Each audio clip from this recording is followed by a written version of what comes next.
Il y a eu beaucoup de débats sur l'efficacité d'Internet. Est-ce que Internet est efficace pour augmenter la notoriété des produits auprès des consommateurs qui ne connaissent pas encore le produit et la marque?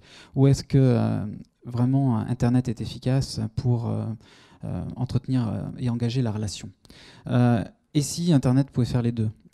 Imaginons les opportunités pour Oasis Bifruit, qui a 3 millions de fans engagés sur Facebook, qui, voilà, grâce à Internet, peut recruter, au-delà de ces 3 millions de fans, des nouveaux consommateurs et leur faire connaître ces nouvelles variantes. Ce qui se passe, c'est que l'achat de mots-clés Google ne permet pas vraiment d'influencer les comportements dans le temps. La marque et le produit est présent au moment où il y a là une recherche, mais ce n'est pas pour autant que le comportement du consommateur est influencé dans le temps.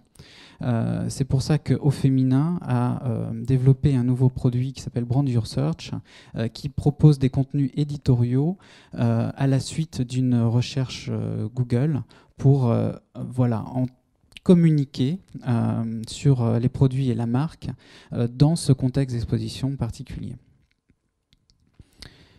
La bannière est un format qui finalement s'apparente assez à l'affichage traditionnel, mais qui dans le digital est moins impactant parce que les consommateurs sont souvent absorbés par une autre activité en ligne et ne portent pas leur attention sur la publicité.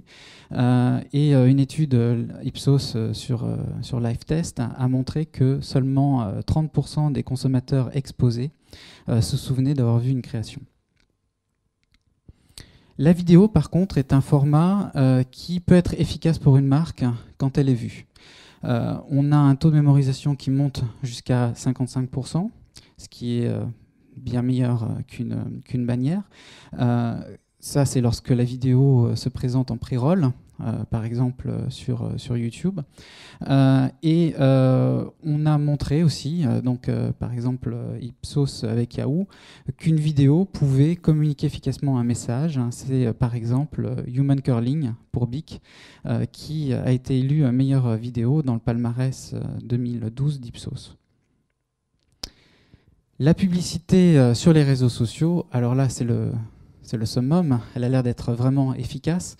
Du moins, c'est ce que Comscore montre avec Starbucks, quand il démontre que la couverture des fans et des amis des fans a permis de toucher beaucoup de consommateurs et que ce contact s'est traduit en intention d'achat.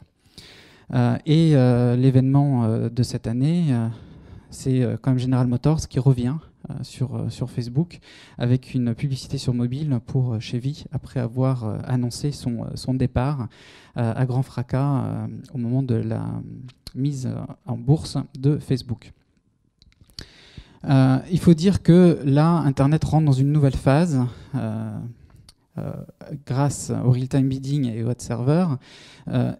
Il semblerait que Internet va pouvoir permettre aux marques de mieux cibler leurs consommateurs en ligne, donc des acheteurs potentiels, d'étendre leur couverture, d'en toucher encore plus, et de pouvoir modifier et d'optimiser la rotation de leurs bannières presque en temps réel, très rapidement. Et c'est ce que fait déjà Dove sur mobile en remplaçant des bannières un petit peu voilà, qui culpabilisent les femmes avec des bannières qu'elles peuvent choisir. Donc les consommatrices de Dove peuvent ainsi sélectionner les bannières qu'elles souhaitent voir sur mobile.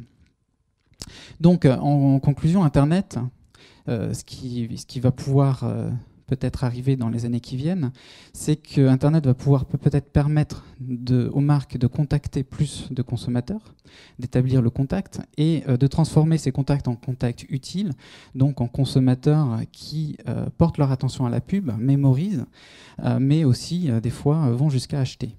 Donc peut-être que le modèle Paid on Earned dont on a parlé pas mal ces dernières années va pouvoir devenir une réalité dans le digital et c'est ce que propose déjà par exemple Le Monde avec Priceless pour Mastercard où le consommateur progressivement depuis des carrefours d'audience sur le monde en ligne, est amené à consulter des contenus sur un espace avec du contenu Mastercard, un espace privilégié de marque, et progressivement est amené sur d'autres écrans comme l'appli iPhone.